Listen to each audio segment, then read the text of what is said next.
Hi, it's John at Brotherton-accountscom. Today I'm going to do a quick video on how to send out statements on XERO. So there's a couple of ways that you can do it, which I'll show you quickly. So as we know, if you go into your business sales overview, that brings you to where all your sales live. And then the second tab along, you've got send statements. So you can click on that, and then that will bring up all your customers, and it'll show any outstanding liabilities that you're owed.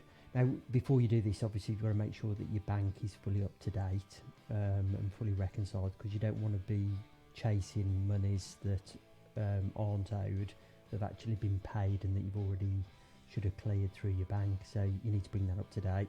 Another key thing to bear in mind up here is if you work into a set date, it will always default to the end of the previous month. So you just need to, if you're doing it to a set day, you just need to make sure you put the set day in, and also make sure you update it, because that will completely change the numbers at that point. So you just need to keep mindful of that. Now, what you can do at that point, if you know your bank is fully reconciled, you can go down all your customers that you want to send out statements to. You may think, I don't want to send one out to that one, and I don't want to send a statement to that customer.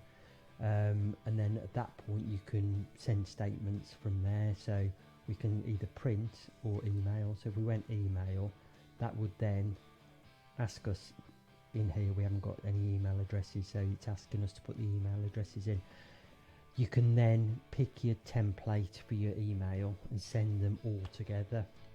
Now, my preference is not to do it like that. What I prefer to do is to still use that template as a starting point. So business sales overview, send statements, set your date to the date that you want to go up to, and make sure you update.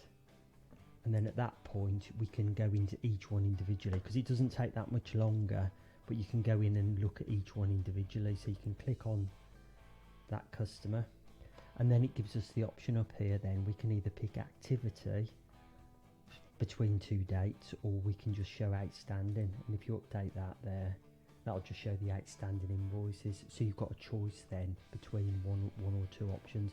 If you go for activity, what I would usually suggest is go back a few months to make sure that you capture all the activity that you want to show. So there, for instance, we're going back to the 1st of November, but you're showing all the invoices that have been raised and all the payments coming in for that particular customer, which that can sometimes be a bit clearer for your customer, because they can see all the activity.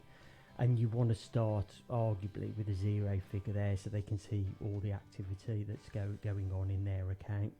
So that's how we would do it. And then we would say email, obviously put the email in and then send, and then this is where you can pick your template from here.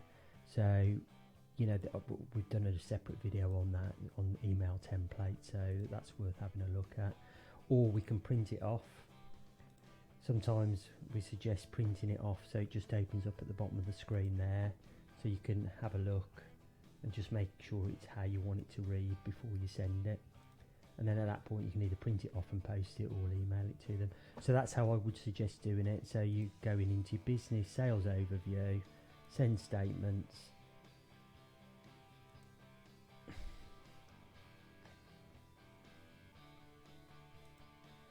there you go, setting your date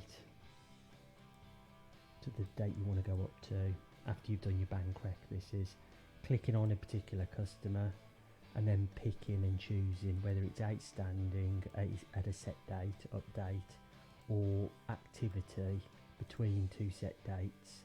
And then at that point, see there, for instance, we've got an opening balance of 519 that might cause questions from the customer when they get the statement. So if you go back a few months, you'll get it to this point. So at that point then they can see all the activity between December and the 17th of May, and it's all there charted for them. So at that point we can go email and then send.